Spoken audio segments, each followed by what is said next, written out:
Olá, sejam bem-vindos a mais uma edição do Revista. Atualmente, as pessoas têm ficado cada vez mais expostas na internet. Com a velocidade que vídeos e fotos correm, de computador em computador, de celular a celular, fica difícil ter controle sobre os conteúdos que são compartilhados. Quando isso envolve crianças, a situação é mais delicada ainda. Pouco se comenta sobre quais são os direitos que os pequenos têm sobre as imagens divulgadas na rede. Será que os pais estão tendo cautela ao postar fotos e vídeos dos filhos nas redes sociais? Quais são os reais direitos de imagem da criança, tanto na internet quanto na publicidade infantil? Para entender melhor sobre o assunto, eu converso com o professor de Direito Magno Moisés de Cristo.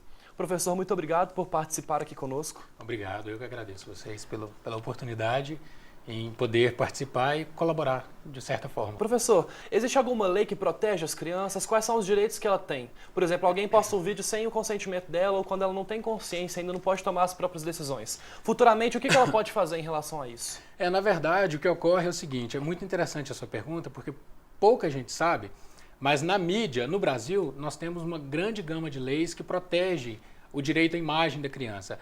Desde a Constituição Federal, que passa de maneira explícita ou implícita algumas normas que regula a imagem da criança, como o próprio Estatuto da Criança e do Adolescente, dentre várias leis esparsas também que tratam do assunto, e o Código de Ética também da publicidade trata a respeito do assunto.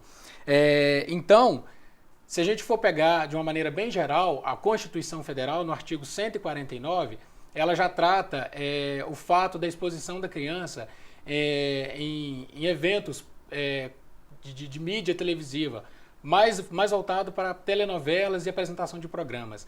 Nesse caso, eles consideram que realmente é uma amostra da criança, que a criança está, de fato, se tornando pública.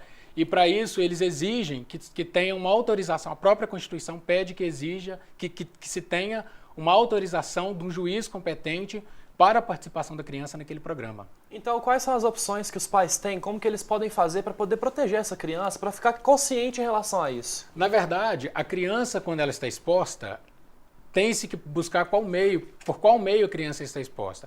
O pai, quando vê o filho em uma situação dessa, ele pode requerer ao judiciário que retire a imagem, que desvincule a imagem da criança e, se conseguir identificar, pode-se inclusive requerer algum dano à imagem da criança, pode requerer alguma reparação. O grande problema ocorre no caso de que, na grande maioria dos casos, não consegue se identificar a partir de onde proveio o vídeo, a foto, que consegue denegrir. Muitas vezes são postadas pelas próprias crianças. Então, aí já seria algo feito em âmbito familiar. Então, nesse caso, já tem uma restrição maior o que os pais podem fazer. Depende deles, dentro de casa. No outro caso, em que a criança está sendo exposta por um terceiro, nós encontramos o caso que pode-se buscar ao judiciário a identificação da pessoa que fez a divulgação da imagem da criança e, posteriormente, requerer alguma reparação. Professor, nós vimos aí na semana passada, mais ou menos, o Procon notificou o site de vendas de roupa da marca do apresentador Luciano Huck. A venda de camisetas infantis com dizeres considerados por inúmeros internautas inadequados para esse público. Isso aí expôs muitas crianças, que vestiam as camisetas no catálogo do site, provocando aí uma certa indignação nas redes sociais. Casos assim aumentam a exposição das crianças com a repercussão em jornais e internet. E a nossa equipe foi até as ruas para saber a opinião das pessoas sobre esse assunto. Você acha que a exposição de crianças na internet pode gerar algum risco? Depende de como que é feita essa exposição, né? Você expõe uma foto de uma criança sensualizada por um meio de um veículo de grande, que uma pessoa tem exposição, né, como a internet, televisão, você pode estar prejudicando essa criança, expondo ela a riscos, né? Querendo ou não, influencia muita gente que é de errado, que mexe na internet, a ver essas fotos e a fazer alguma coisa de errado com essa criança. Eu acho que não. Eu não acho que você pode se deixar moldar pelo o perigo que a sociedade representa, não, entende? Se a criança tirou foto, você tem orgulho do seu filho, você vai mostrar seu filho para os seus amigos, entende? Você não pode deixar de viver, deixar de prestigiar seu filho porque você acha que alguém está olhando ele torto, sabe? Esse alguém tem que parar de fazer o que está fazendo, não você. Interessante. Professor, a gente viu aí, né, fugindo um pouco do tópico do primeiro bloco, da primeira parte da nossa entrevista, as crianças são muito exploradas aí em trabalhos de publicidade com modelos mirins. Quais são os direitos e riscos que eles têm nesse tipo de trabalho? Na verdade, é interessante a gente colocar, antes de qualquer resposta, que no Brasil o trabalho do menor é proibido. A Constituição proíbe o trabalho do menor de 16 anos, salvo na condição de aprendiz a partir de 14. Quando nós encontramos, que a gente vê em telenovela, em desfiles, crianças produzindo esse tipo de trabalho, a fonte que eles buscam para poder sustentar esse trabalho é uma convenção da Organização Internacional do Trabalho, que é a Convenção 138, que permite, com exceção, esses tipos de trabalho. Na verdade, o trabalho artístico, então, é permitido, os demais trabalhos não. Então, por meio da convenção, consegue-se alvará por uma autoridade competente, um juiz ou da vara da infância e juventude, ou um juiz do trabalho, que pode conceder o alvará para a criança fazer aquele tipo de trabalho. Com relação aos direitos que a criança tem, como qualquer outro trabalhador, a criança tem todos os direitos assegurados, mas também a criança tem que ter assegurado o desenvolvimento físico, mental, moral. Se a gente for observar, é a questão da maturidade da criança. Desenvolvimento do dela desenvolvimento como pessoa da criança. mesmo, esse então crescimento. ela precisa ter o físico, moral, mental, espiritual e social. A criança precisa ter assegurado no ambiente de trabalho todos esses aspectos para ela poder desenvolver o trabalho dela com exatidão. E isso está aí especificado em contratos, porque não se fala sobre isso. Na verdade, os contratos são muito abstratos justamente por não haver no Brasil uma legislação específica para regular esse tipo de trabalho. Então, a convenção, ela simplesmente sugere que a autoridade deve analisar o pedido e expedir o alvará. Contudo, os meios que o juiz utiliza são meios subjetivos. Então, um juiz pode entender uma coisa, um outro juiz pode entender outra completamente diferente. Então, não tem uma coisa fixa, determinada, né? O ideal é que se venha descrito no contrato para que seja assinado, seja acompanhado pelo Ministério Público e pelos pais das crianças, para que assim ela não possa sofrer nenhum abuso em relação aos seus direitos. O grande problema que nós encontramos nesse sentido são os riscos, porque como está nessa seara subjetiva do juiz, nós encontramos o fato de não ser descrito, elencado no alvará, quais são as obrigações do empregador. E com isso ocorre a exploração da mão de obra infantil. Agora, quando tem um caso em que acontece um resultado diferente do esperado, por exemplo, acabou de sair aí o caso do Luciano Huck, né, no site dele, houve roupas aí que foram colocadas em crianças e que eram um pouco distantes, a criança colocando uma roupa que era uma propaganda de algo meio fora daquele padrão de idade. Sim. Quando o caso é fora do esperado, o que os pais podem fazer? Também no caso da Vogue do ano passado, por exemplo? No caso da Vogue, eles tiveram uma ação do Ministério Público pedindo a retirada das revistas de circulação. E um fato que eu achei interessante foi o fato de que em um curto espaço de tempo, da Vogue foi em 2014, acho que 2014, foi né? ano passado. Pois é. E nesse caso da Vogue, nós precisamos ter a intervenção do Ministério Público para poder exigir a retirada das revistas.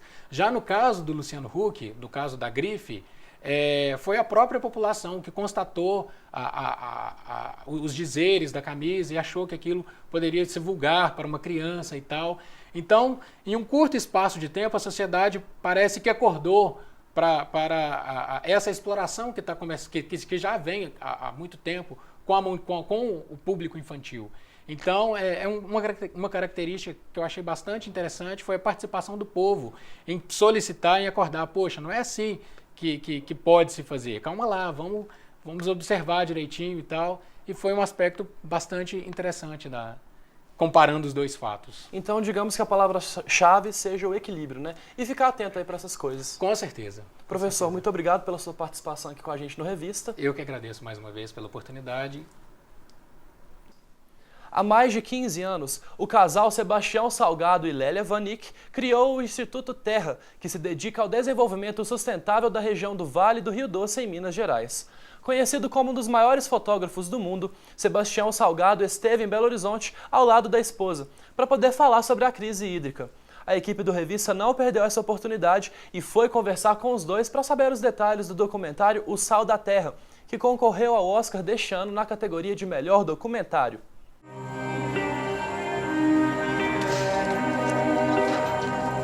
A direção do documentário O Sal da Terra é do alemão Wim Wenders e do brasileiro Juliano Ribeiro Salgado, filho de Sebastião Salgado e Lélia Vanek.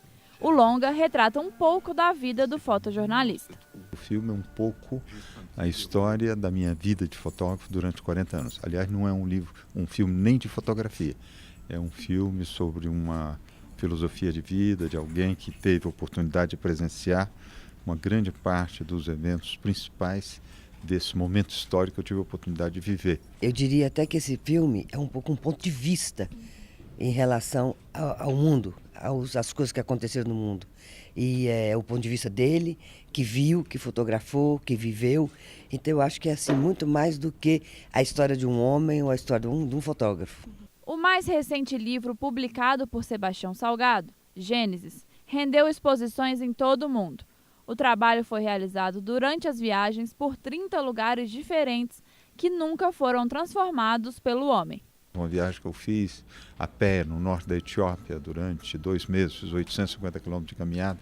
A Lélia me encontrou a 350 quilômetros do fim e ela fez também a pé 350 quilômetros. Então foi uma viagem fabulosa que eu fiz nas montanhas da Etiópia a pé, porque eu não tinha estrada. Mas tiveram tantas outras, então difícil de eu eleger realmente um. Galápagos foi uma experiência, foi a primeira reportagem de Gênesis, foi uma experiência realmente única, porque estar nesse santuário com os animais e tudo foi uma coisa assim muito maravilhosa. Casados há 47 anos, Sebastião e Lélia sempre trabalharam em conjunto. Novos projetos já estão em vista. O lançamento de 2 novos livros que também vão se tornar exposições internacionais. Nós temos um livro novo saindo agora, a Lélia acabou de desenhar, um livro sobre o café, que eu trabalhei, até comecei antes do Gênesis, terminei depois do Gênesis. Um livro onde eu trabalhei em 10 países diferentes e vai ser lançado agora no dia 1º de maio na Expo, na Exposição Universal em Milão. Um segundo livro que deve sair agora em março, mas que é uma reedição do meu primeiro livro de fotografias, o primeiro livro que a Lélia desenhou também, e esse sai em março. Little did I know that I was going to discover much more than just a photographer. O documentário Sal da Terra está em cartaz nos cinemas de Belo Horizonte desde a última quinta-feira. Aproveite, hein? Nós vamos fazer uma rápida pausa, só que ainda tem muita coisa bacana para você. No próximo bloco, veja quais são os benefícios do feijão, alimento tão presente na mesa dos brasileiros. Conheça também a tecnologia por trás das atrações dos museus de Belo Horizonte. Não saia daí, até já!